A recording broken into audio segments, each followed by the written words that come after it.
El espacio del día de hoy se titula Nuestro lugar en el universo, ¿cuál es el origen de las cosas que damos por sentadas? ¿Por qué es relevante para nosotros compartir con ustedes este espacio hoy? Porque como pensamos el origen y los orígenes de las cosas, delimita nuestra experiencia sobre su realidad. Por eso ahora hacíamos la pregunta de ¿cuál es la palabra que es tan real que si dejáramos de decirla, aquello desaparecería? Hay aspectos de la realidad que naturalizamos. ¿Serán naturales? Yo estoy parado aquí no para decirles si sí lo son o si no lo son, porque no tengo ninguna respuesta. Tengo una intención de preguntar y eso es lo que quiero manifestar. Hoy puntualmente vamos a hablar del origen o los orígenes de 5 estructuras que tienen una gran influencia en nuestra vida. Vamos a hablar del origen del Estado, la economía, la comida, las emociones y la idea del individuo o de la individualidad. Esas son las 5 estructuras que vamos a cuestionar, con el fin de ver qué tan naturales son, bajo el supuesto de que están naturalizadas. Sí, puede que no todo mundo las tenga naturalizadas, pero por el ejercicio que vamos a llevar a cabo, hagamos el experimento de suponer que la gran parte de la población naturaliza estas 5 estructuras. También hay un debate sobre qué es natural y qué no es natural, pero en este momento el hecho natural lo vamos a referir a lo que está más inmediato de acceso al cuerpo. Por eso, dale la siguiente, este ejemplo del sentir hambre y sed es natural. Inmediatamente tenemos acceso a esa información, hay una sensación asociada con el hambre y la sed, pero será igual de natural que la existencia de una nación. Para quienes estuvieron hace un mes, hablamos de los 4 cuerpos, o si han tenido la oportunidad de acercarse a los informes que hicimos o al video que se grabó, habrán visto que hablamos de algo llamado el cuerpo mental. Básicamente el cuerpo mental es la estructura compleja de la mente asumida como un sistema de órganos mentales que nos permite experimentar a través de las ideas la realidad. Hoy, como vamos a hablar de nuestras creencias sobre estas 5 estructuras, yo les propongo pensar el cuerpo mental como una estructura que está construida a partir de creencias que, por motivos pedagógicos, vamos a trazar la siguiente analogía. Las creencias son proteínas psíquicas. Nuestro cuerpo mental estaría hecho de unos organismos que bien podrían ser células, como ustedes quieran, hasta donde quieran extender la metáfora. Pero estos organismos están hechos de proteínas psíquicas, ¿sí? El cuerpo mental está hecho de proteínas psíquicas. Las proteínas psíquicas van a estar hechas de aminoácidos psíquicos, así como las proteínas, pues, de nuestro cuerpo están hechas de aminoácidos. Las proteínas psíquicas van a estar hechas de aminoácidos psíquicos, que son percepciones. Entonces, nuestras creencias están hechas de percepciones. Y esas percepciones, que son aminoácidos psíquicos, estas moléculas, están hechos de átomos psíquicos. Y los átomos psíquicos son impresiones sensoriales. Entonces, una percepción está constituida de una ráfaga de impresiones sensoriales y cuando esas percepciones se organizan, se genera una creencia. Y esa creencia modifica la experiencia que tenemos sobre la realidad. O sea que solo somos cosas, solo somos cosas. Lo que habíamos hablado hace un mes. Las creencias son aminoácidos y la percepción es también aminoácidos y la impresión sensorial son átomos. O sea, solo somos cosas. ¿Te refieres a materia? Sí, sí. Bueno, esto es por motivos de trazar una analogía. Si uno quiere pensar que estamos hechos de materia, tendríamos que pensar qué tan sutil es esa materia de la que estamos hechos. ¿Sí? Porque la materia muy sutilizada puede entenderse como energía. Muy, muy dispersa puede entenderse como energía. Puede entenderse, pero ya depende de cada quien hasta qué punto quiera extender la analogía. La cuántica ya comprobó que somos energía. Tal cual. Ni siquiera tenemos energía. Somos ello. ¿Sí? Somos eso que está en movimiento. Entonces yo les traigo esto como una propuesta nada más, como un marco conceptual sobre el que hoy vamos a trabajar y a ver hasta dónde lo podemos llevar y con quién resuena y con quién no. Depende de cada quien. Depende de qué tipo de proteínas psíquicas nos alimentan. Exacto, exacto. Y de eso hablábamos hace un mes, de cómo nuestro cuerpo mental puede enfermar si lo alimentamos de infoxicación, ¿sí? de impresiones sensoriales ruidosas, de impresiones sensoriales que generan estrés.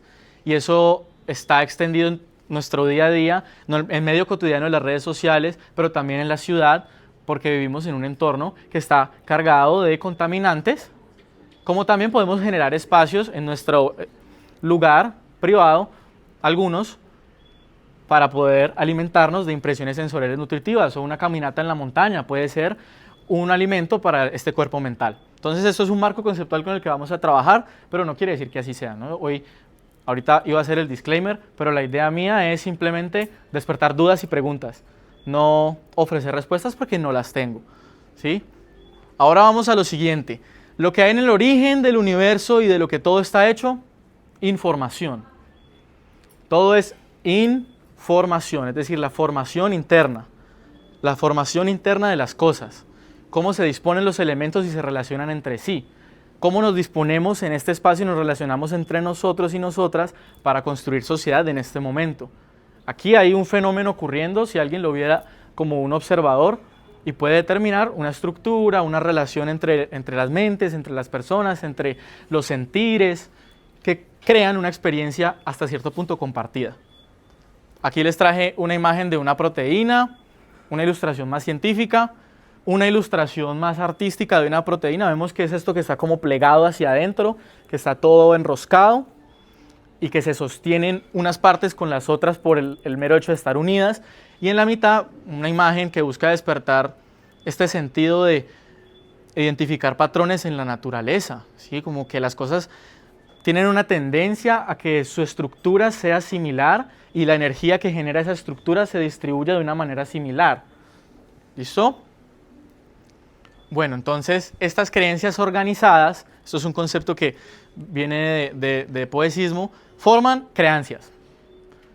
Las creencias que se organizan forman creencias, que son construcciones sociales que crean. Porque cuando creemos en la realidad de estructuras como el Estado, lo materializamos y eso se puede evidenciar en los espacios materiales del Estado. ¿Sí? En antropología y en sociología hay una cuestión que uno dice, bueno, ¿y el Estado dónde está? ¿Dónde está el Estado? Y eso siempre es un debate en los círculos de clases y demás, porque es una manera de entender que es una noción muy abstracta. Pero en este caso queremos presentarles el concepto de creencias como creencias organizadas que al organizarse le dan vida, como respiro, aliento a estas estructuras que tienen una influencia muy grande sobre nuestra vida. O como el Mundial de Fútbol, por ejemplo, es una creencia. Por el hecho de que creamos en el Mundial y en su legitimidad y participemos en las dinámicas del Mundial, pues el Mundial existe, pero en nosotros y en nosotras cuando interactuamos y nos ponemos de acuerdo para ir a ver un partido y tomarnos unas frías viendo el partido. ¿Sí? Perfecto, entonces el espacio del día de hoy busca despertar preguntas, busca despertar puntos de vista diferentes en torno a estas 5 estructuras y otras que tienen imperancia sobre nosotros y nosotras, y proponemos el pensamiento crítico siguiendo la analogía de las proteínas como el calor que desnaturaliza las proteínas psíquicas. Entonces, en el aspecto biológico, si uno agarra una proteína y la somete a estrés térmico, la proteína se va a estirar y se va a extender y su estructura va a cambiar, entonces uno puede de pronto reconocer de qué está hecha. Entonces la analogía la extendemos para decir que si sometemos nuestras creencias a pensamiento crítico, podemos evidenciar sus percepciones y de esa manera darnos cuenta de dónde se levantan estas creencias, de dónde vienen en nuestro aspecto autobiográfico, ¿correcto? Por eso extendemos la analogía hacia la desnaturalización de las proteínas psíquicas, que es una de las propuestas del día de hoy, desnaturalizar nuestras creencias.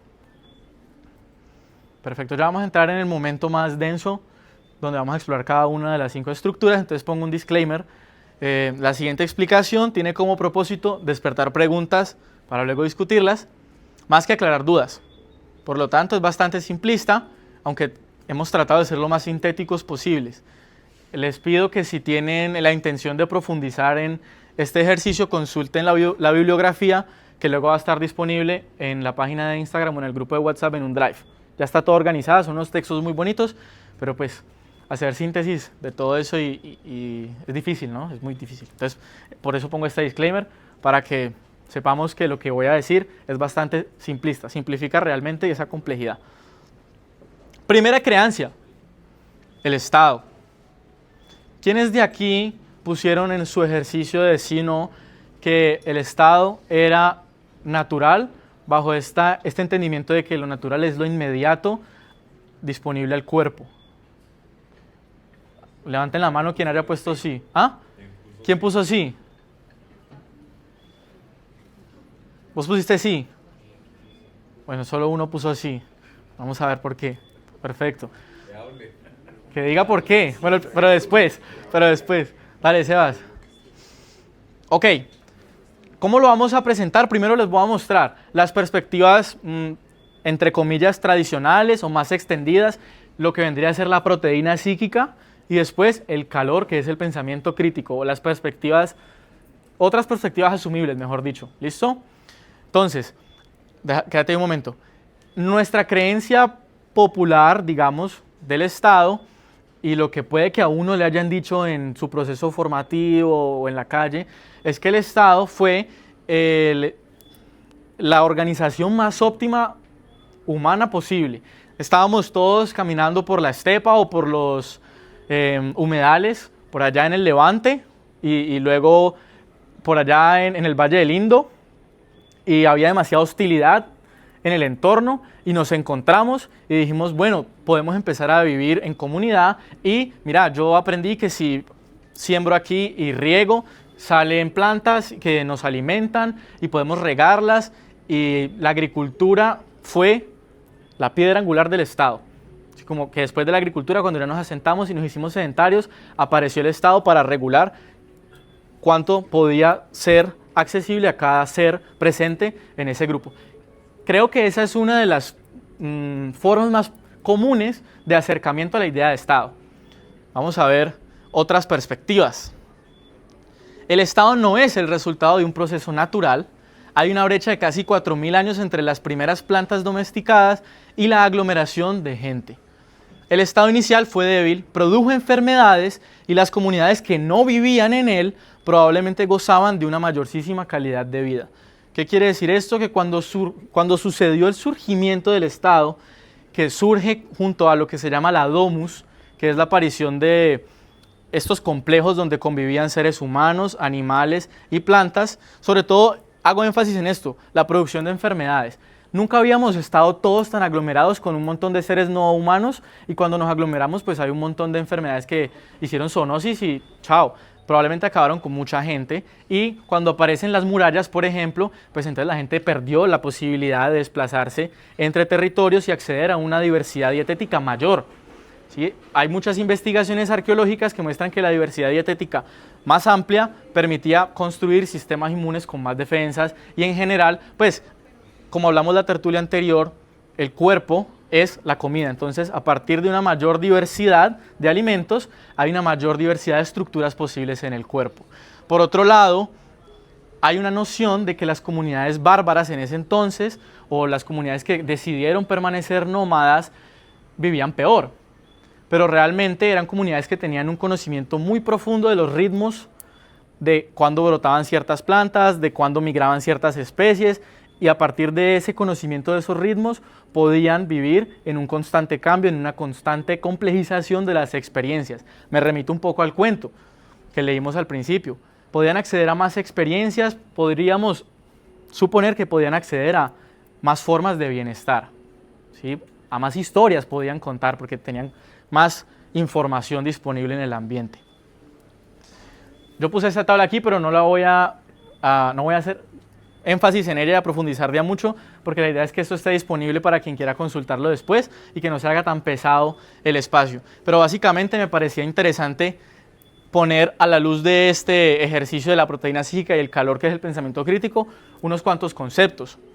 Hoy en día las comunidades no estatales o no vinculadas directamente al Estado son miradas bajo la perspectiva tradicional de que como el Estado es la organización más óptima, aquellas personas que están al margen son marginadas precisamente porque están al margen del Estado y reciben un montón de etiquetas que buscan denigrar de cierta manera esa experiencia que es posible por fuera de la organización adentro del Estado. Por eso puse en el primer concepto un montón de palabras, pero que todas refieren a lo no estatal, ¿cierto? Los nómadas, lo rural, lo no metropolitano, el campesinado, lo indígena o los asentamientos informales. Existe la posibilidad, bajo esta perspectiva más crítica, de que ciertas comunidades que se organizan de otra manera gocen de mayor diversidad dietética, mayor salud en general, mayor autonomía y sobre todo saberes más prácticos.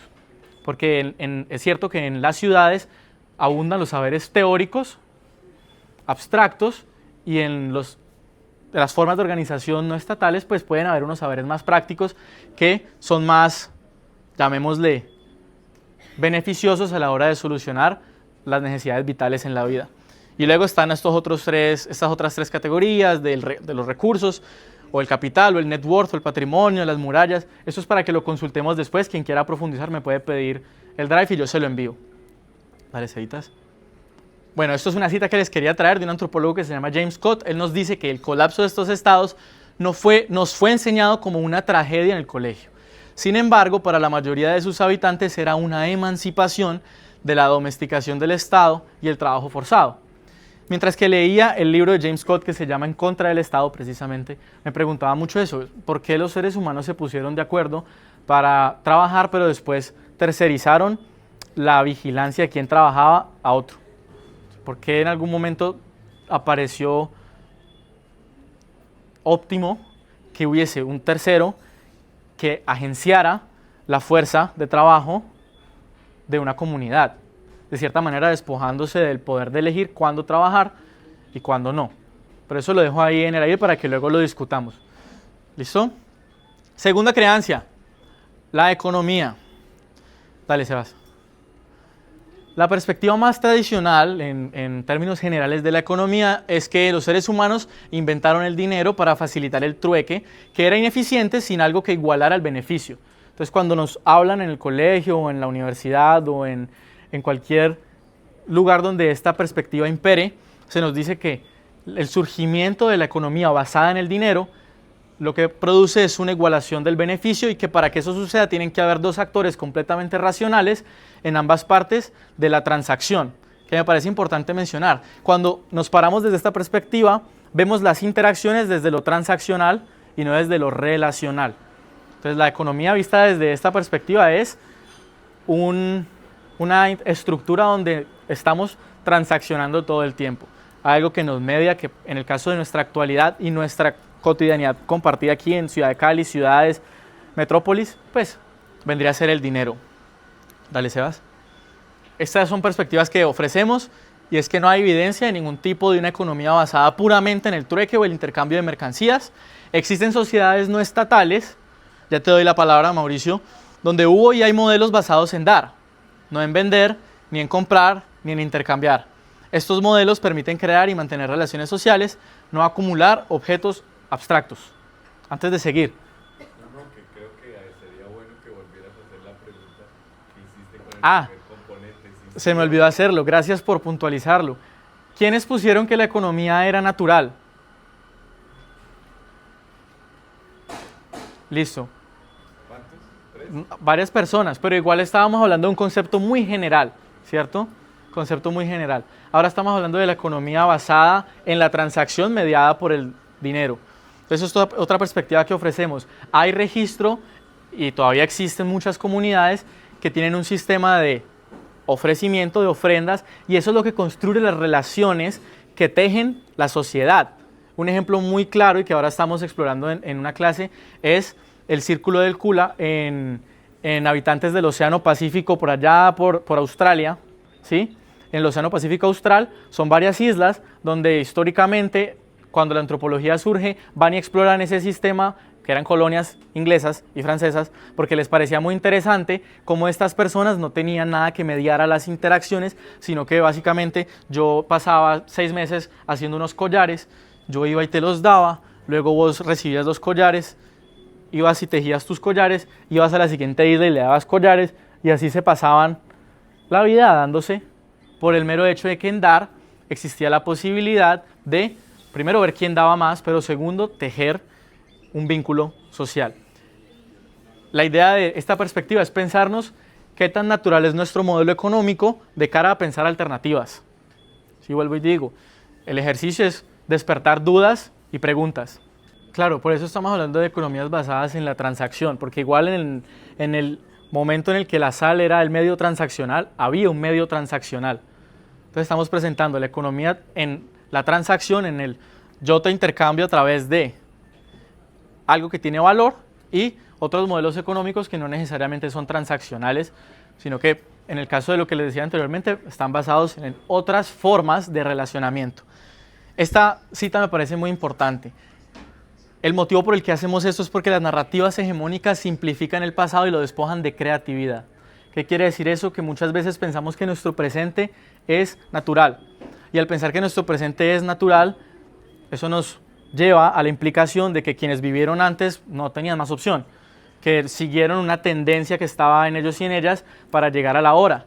Y ese ahora naturalizado impide que nuestra creatividad sea empleada para pensar futuros que operen bajo otras lógicas, cuando realmente el presente es producto de la creatividad humana interactuando con el medio, ¿sí? Y viceversa, el medio interactuando con la creatividad.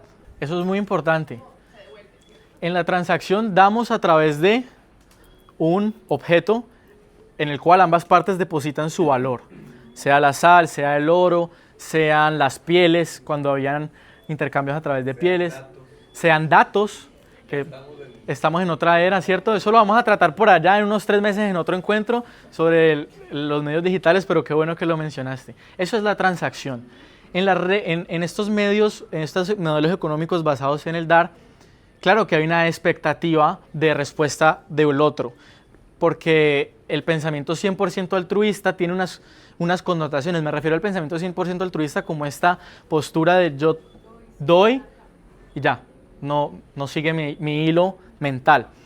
Lo que ciertos antropólogos descubrieron igual en su momento con la antropología en su situación en la que estaba eurocéntrica fue que estas comunidades daban, pero había una expectativa de reciprocidad, y la forma más clara de explicarlo es cuando vos invitas a alguien a tu casa y esa persona no va. ¿Uno cómo se siente? En la invitación hay una expectativa de que la persona asista, como hoy, que estamos haciendo este espacio abierto para todo mundo, pero hay una expectativa de que la gente que le pedimos que venga, porque queremos contar con su presencia, venga.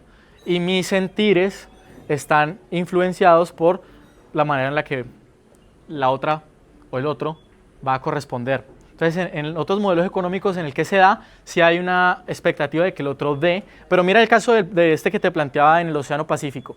Ellos se daban en una especie de anillo. Entonces yo te daba a ti, pero tú le dabas a Alexa. Y mi expectativa es que eventualmente Juan Camilo, al quien le iban a dar, me diera a mí. Entonces yo no esperaba de ti. Tenía mi confianza depositada en el telar como tal, en el sistema como tal. ¿Qué tan relacional es nuestro pensamiento? Porque en el modelo económico actual nos pensamos como un punto de la transacción, el endpoint al otro lado de la transacción, completamente alienado o enajenado de esa otra persona o ese otro que está al otro lado de la transacción. Pero en el pensamiento relacional del que tú hablas, yo me configuro dentro del sistema y yo sé que voy a recibir, o podremos asumir que sabían que iban a recibir, porque había una energía en movimiento, un recurso que eran los collares en este caso, sobre el cual depositaban su confianza y que eventualmente llegaría a mí. Y no era porque yo esperara el collar era una excusa, es el acto relacional. Seguimos comunicándonos a través de el dar. Muy bonito eso, porque claro, si yo siembro, no tengo que pagar a la tierra para que de la tierra brote lo que estoy sembrando. Da y todo da. El medio es dador. La cuestión de por qué estamos aquí es preguntarnos en qué momento dejamos de interpretar ese dar como la forma en la que también debíamos organizarnos e impusimos un modelo transaccional. Esto sigamos para que nos alcance el tiempo. Bueno, esta tabla la pueden encontrar en la presentación cuando subamos la presentación al Drive. Sigamos para que exploremos las otras creencias. Ok. Por aquí van a decir algo. ¿Qué van a decir? Ok. Dale, Salo, te escuchamos.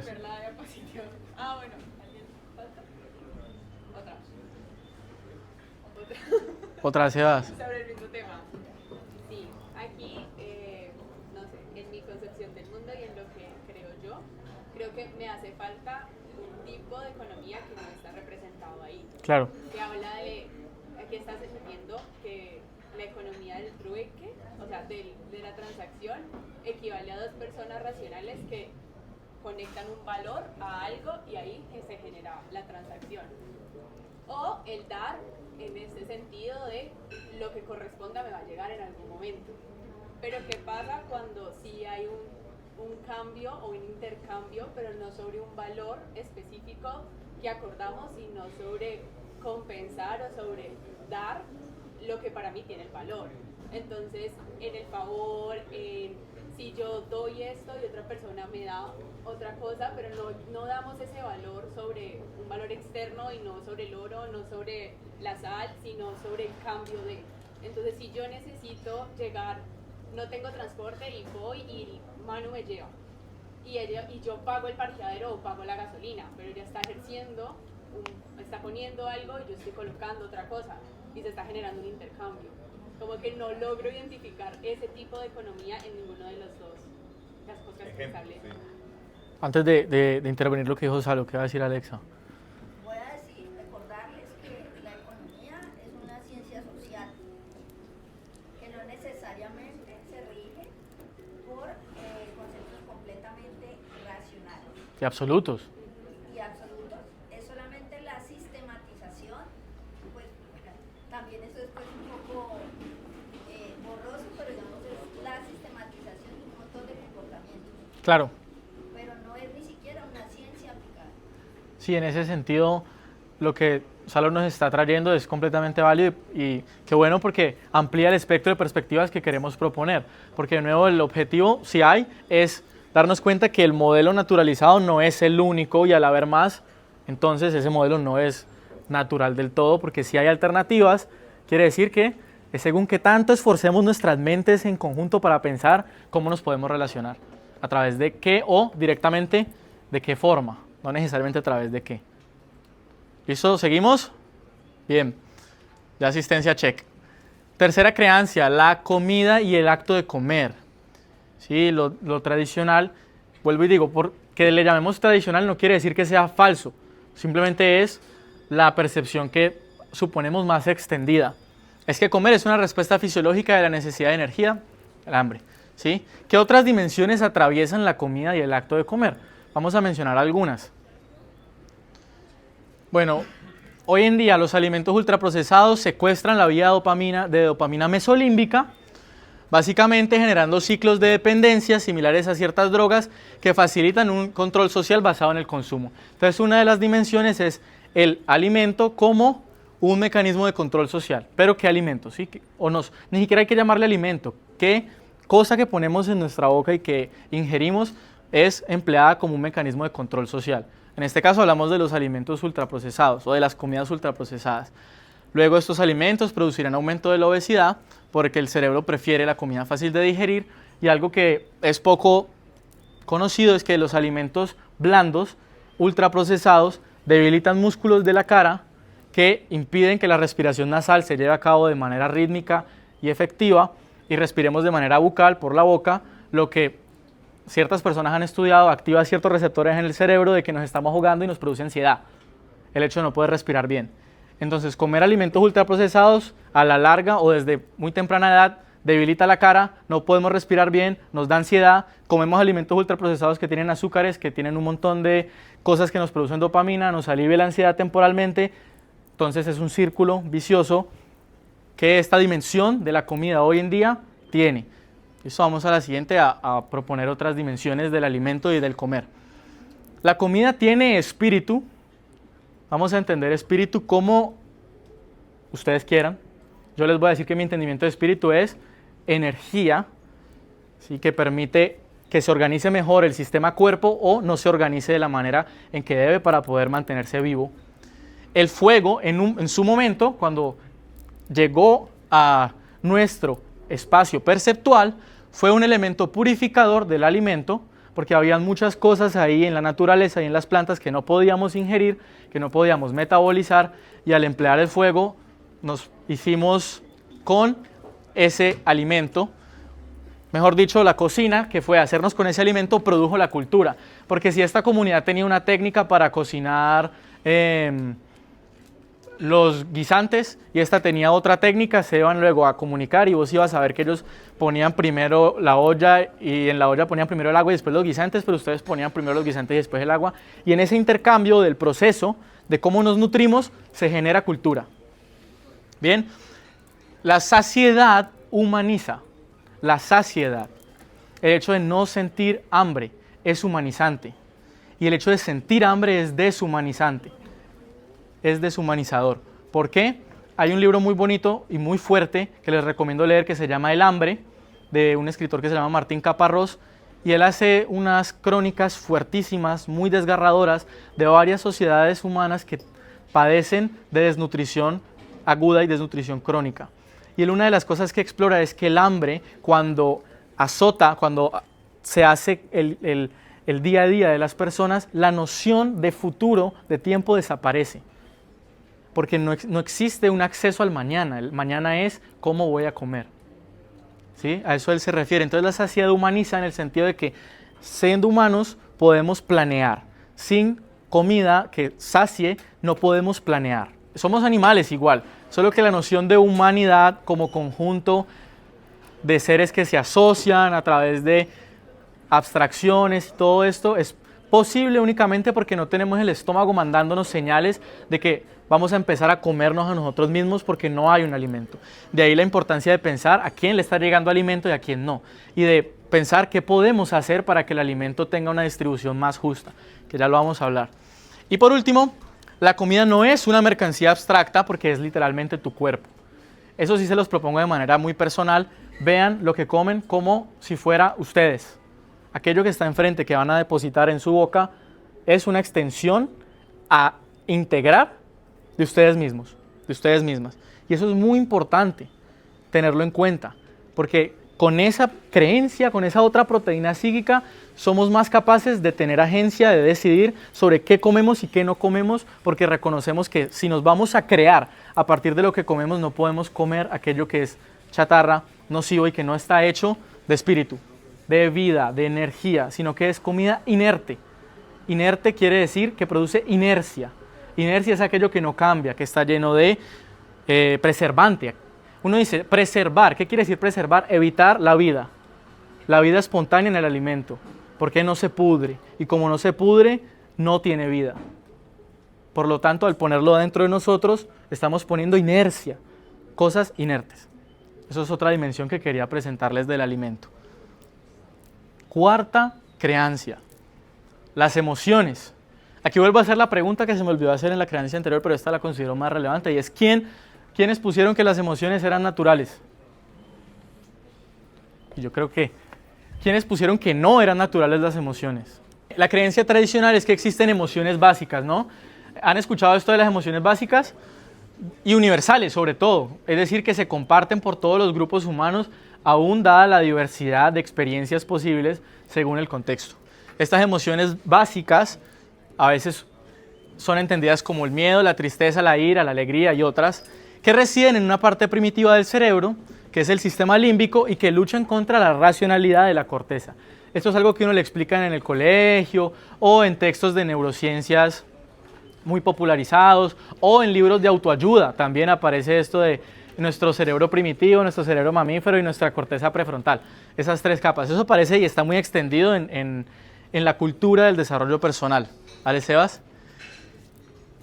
La postura crítica que proponemos es que el cerebro no reacciona a las emociones como eventos fijos, sino que las emociones se construyen utilizando conceptos aprendidos para predecir y dar sentido a las sensaciones corporales. ¿Qué quiere decir esto?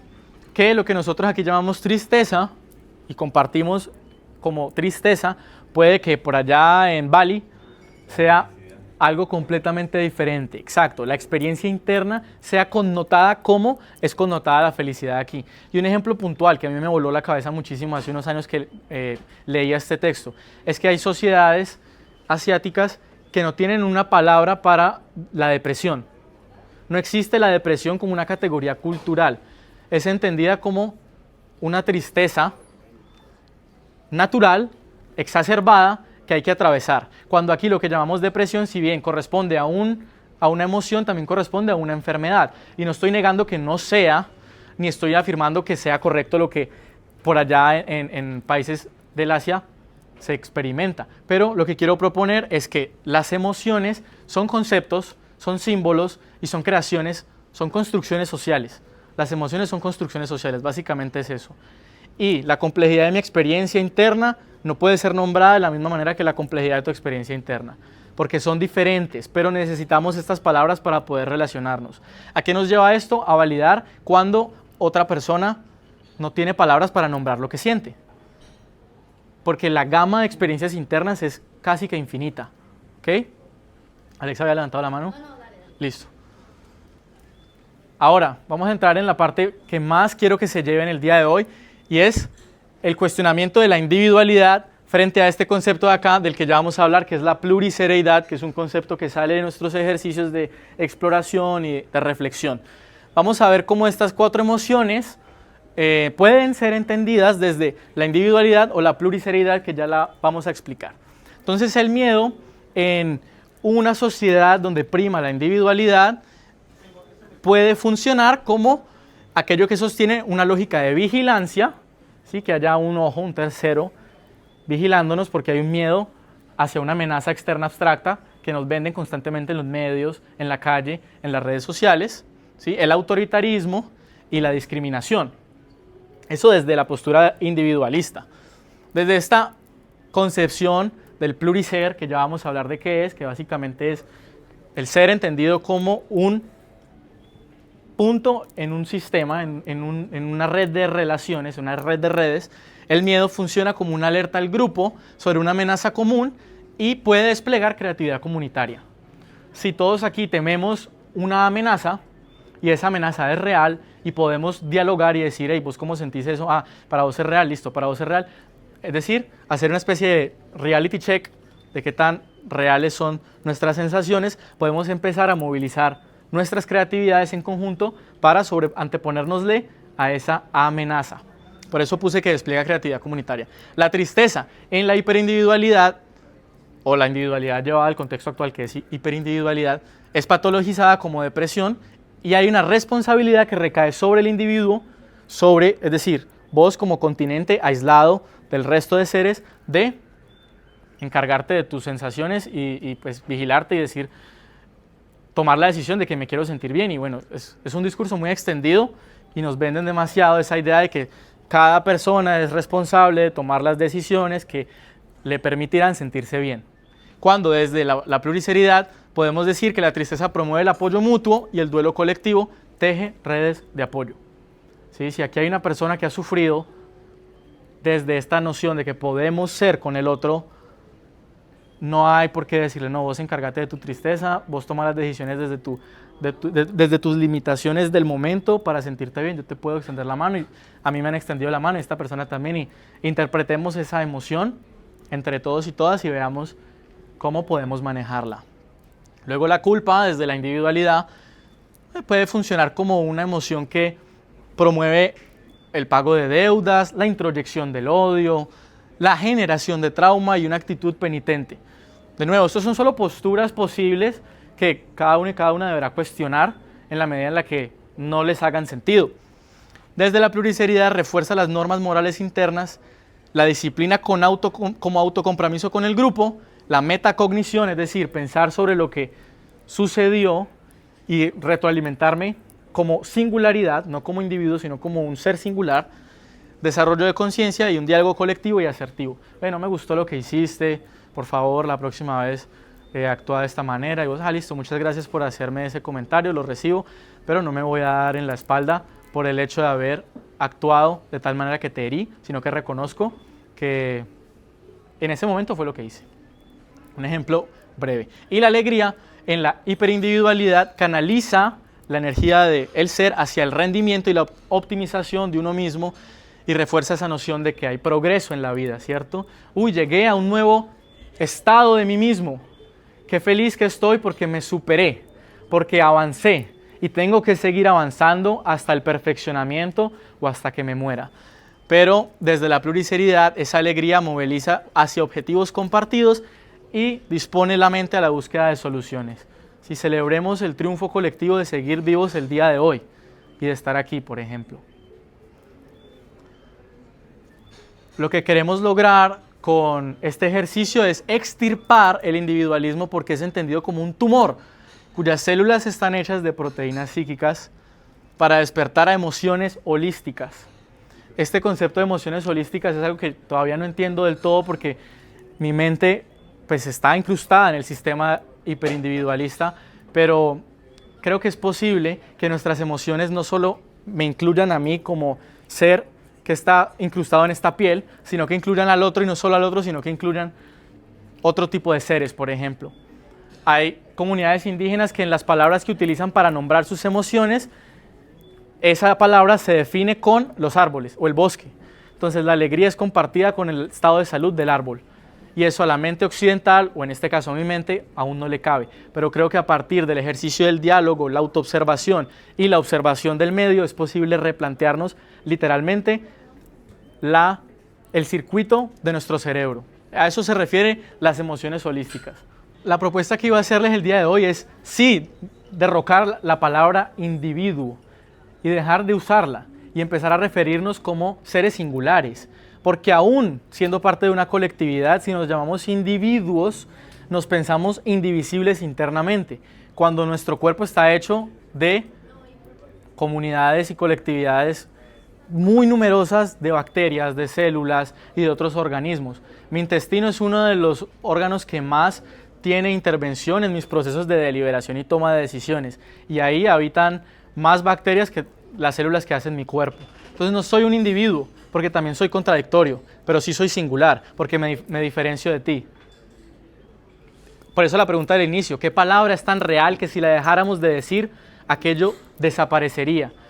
Ahora sí, como una propuesta más fuerte, dejemos, quien quiera, de adoptar la palabra individuos para referirnos a nosotros y nosotras y empecemos a referirnos como seres singulares o, como ya les vamos a mostrar, pluriseres. Si somos pluriseres, un ser plural. Alexa, ¿iba a decir algo? Listo. Quinta creencia, la individualidad, la cualidad de aquello que no es divisible en dos. Y uno sí es divisible en dos, y en tres, en cuatro, y en infinitas manifestaciones de mis experiencias. Porque en este momento yo me siento como poseído por este éxtasis de estarles hablando, pero voy a llegar a casa y voy a tener sueño. Y voy a ser completamente diferente a quien fui en este momento. Me voy a sentir completamente diferente y ahí ya me diferencié. Sigo siendo un ser singular, claro, porque mis experiencias pues no te las puedo implantar en el cerebro para que tu cuerpo se sienta igual, pero te las puedo compartir a través de la palabra o el arte o cualquier otro medio expresivo.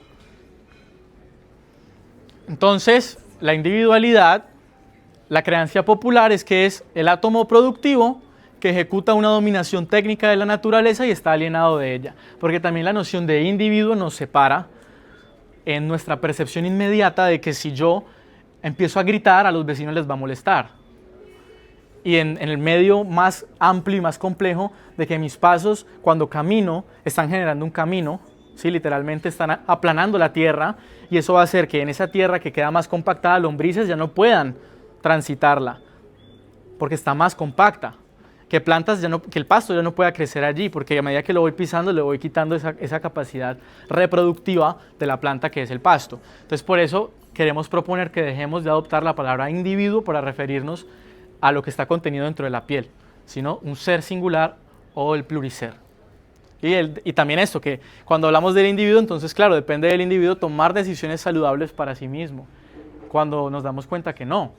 Sí, la depresión está extendida no porque todo el mundo se sienta triste y tenga que hacerse cargo de sentirse feliz, sino porque el medio en el que hoy en día los seres en crecimiento se incrustan en las redes sociales son hiperestimulantes, atrofian el sistema de recompensa del cerebro, las comidas también lo atrofian, hay un montón de competencia que se extiende a qué tanto puedo yo superar al otro, y es el medio social el que genera el terreno fértil para que estas psicopatologías sean tan prevalentes.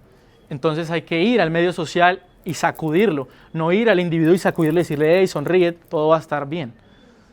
Por eso, la crítica a la noción de individuo. Dale, entonces, la pluriceridad es el ser como parte de una etnósfera. Y ya vamos a hablar de la etnósfera. En interdependencia con las demás formas de vida y de organización de la materia. Porque no somos, sino que inter somos, ¿sí? E inter siendo es que podemos permitir que la vida se prolongue. Estamos en un momento, hoy mientras estamos aquí reunidos, están sucediendo cosas atroces al otro lado del mundo que siempre han pasado, pero ahora nos llegan con mucha más rapidez, con mucha más volatilidad y nuestra conciencia está mucho más sujeta a recibir esa información, a construir un cuerpo mental inundado de estas imágenes de guerra, de muerte, de destrucción, de egoísmo excesivo, de avaricia. Entonces es muy fácil despertar a la noción de que el otro que está por allá siendo ultrajado y siendo quien ultraja, no tiene nada que ver conmigo. Es muy fácil, porque también es un mecanismo de defensa. A medida que nuestro cuerpo mental se intoxica, se infoxica, se empieza a apartar, se tiene que recoger, se tiene que romper el vínculo con esa realidad que infoxica. Por eso les propongo este concepto del pluriser y de que nos demos cuenta que intersomos con las demás formas de vida y con las estructuras y las infraestructuras que están desplegadas en la sociedad. El concepto de etnósfera, aquí lo vamos a mencionar brevemente porque en tertulias posteriores profundizaremos en él, pero esto es de un antropólogo que se llama Wade Davis, que si han leído el río, o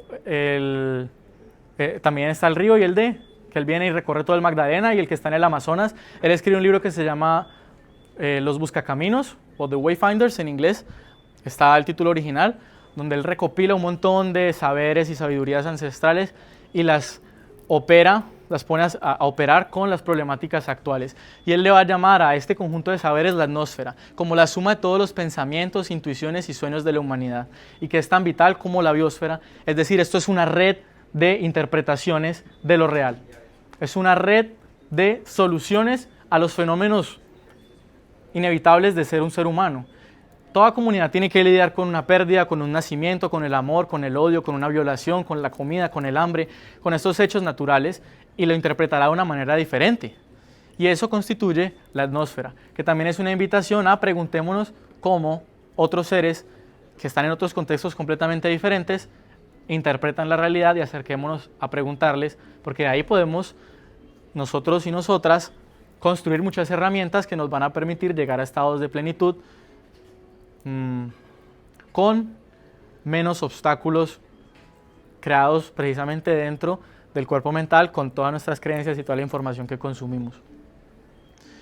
Ahora quería traerles un ejemplo actual de cómo pensar que somos pluriseres impacta la realidad concreta. En el 2023 la OMS redefinió el concepto de salud, ¿sí? Cambió de un concepto de salud que estaba completamente arraigado en el individuo y definió la salud como el bienestar de los animales, de los ecosistemas y de las personas en el medio social. ¿Por qué es importante la redefinición de las categorías mediante las cuales pensamos el mundo?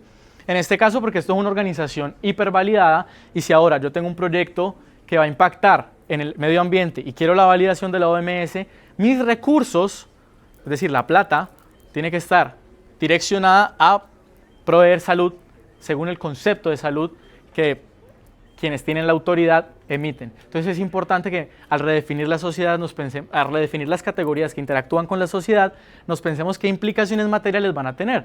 Porque en este caso la implicación fue que se invirtieran más dinero o que se pueda invertir más dinero, en lo ideal, en sostener la salud, que incluye ahora los animales, los ecosistemas y el ser humano como animal en su faceta de persona en la sociedad. Absolutamente, y se trae como ejemplo porque pues estas personas tienen voz dentro de la sociedad que le da autoridad a ciertas instituciones, pero si lo vemos a nivel de lo que siempre ha sido, pues claro que tenemos muchas comunidades indígenas que ya desde el principio reconocieron o jamás se apartaron de esta noción de bienestar y salud, pero es necesario, aunque estemos luchando contra ese sistema, que promovamos para el mismo sistema redefiniciones para poder generar cambios en la macroestructura a la que nosotros hacemos parte, porque nosotros estamos aquí y no en la selva. La forma de poder llevar el espacio y tener tanta gente está incrustada en las paredes, literalmente, porque si vemos la disposición de este patio es rectangular, fluye de allá hacia acá Y si quisiéramos hacer una ronda, por ejemplo, y no yo pararme aquí al frente, las sillas no cabrían. Entonces hay una limitación estructural, ¿cierto? Las estructuras reproducen el pensamiento. La energía fluye de allá hacia acá y las sillas están dispuestas de allá hacia acá. Aquí hay una pared blanca, allá no. Acá puedo proyectar, allá no. Las sillas, la forma más eficiente de organizarlas es así en filas y en columnas. Si lo hacemos en un rectángulo igual podría funcionar, pero luego no habría pared. Podría uno esforzar el pensamiento a otras maneras de presentar la información. Pero es súper importante la invitación a pensarnos el espacio como aquello que contiene la estructura que se reproduce. Habían levantado muchas manos. Desnaturalizar el presente es el primer paso para evitar un mundo donde el ser humano no sea un engranaje de la economía, visto como el átomo productivo del individuo cuyo único propósito es maximizarse y contribuir a esta abstracción que es el PIB, sino que el ser humano sea un tejedor de significados en la gran tela de la vida. Y esto básicamente es hacer poesía, porque el hecho de proponer nuevas palabras y definirlas es poetizar la vida en el sentido más literal, de propongo una palabra de un nuevo significado y eso altera la experiencia de quienes se adhieren a usarla y esa experiencia alterada genera otro impacto sobre mis relaciones con el medio. Si alguien quiere contribuir de alguna manera para que podamos disponer de más tiempo y pues dentro del mundo en el que estamos seguir articulándonos para romper hacia afuera la burbuja, estas son formas de contribuir económicamente. Igual ya con su presencia es más que suficiente para uno y para ustedes estar aquí con todos los que estamos y en relación, en relacionamiento. En estos días, lo último que diré, en estos días pensaba que el propósito de la vida de un ser, cualquier ser, una planta, un animal, cualquier forma de vida, no puede ser entendido desde esa forma de vida aislada, sino que existe un propósito relacional. Es esa forma de vida en relación con las demás la que le da sentido, lo que le da sentido a esa forma de vida. Y desde el siglo XX nosotros nos pensamos aislados, los seres humanos en nuestras sociedades occidentales, pues. Y por eso hubo una crisis tan fuerte de existencialismo. ¿De cuál es el propósito de la vida? Pues claro que no lo vas a encontrar si te ves como una célula aislada del medio. Claro, pero si tu propósito es relacional, si yo entiendo que mi propósito no es conmigo, sino con todo, voy a sentir algo diferente.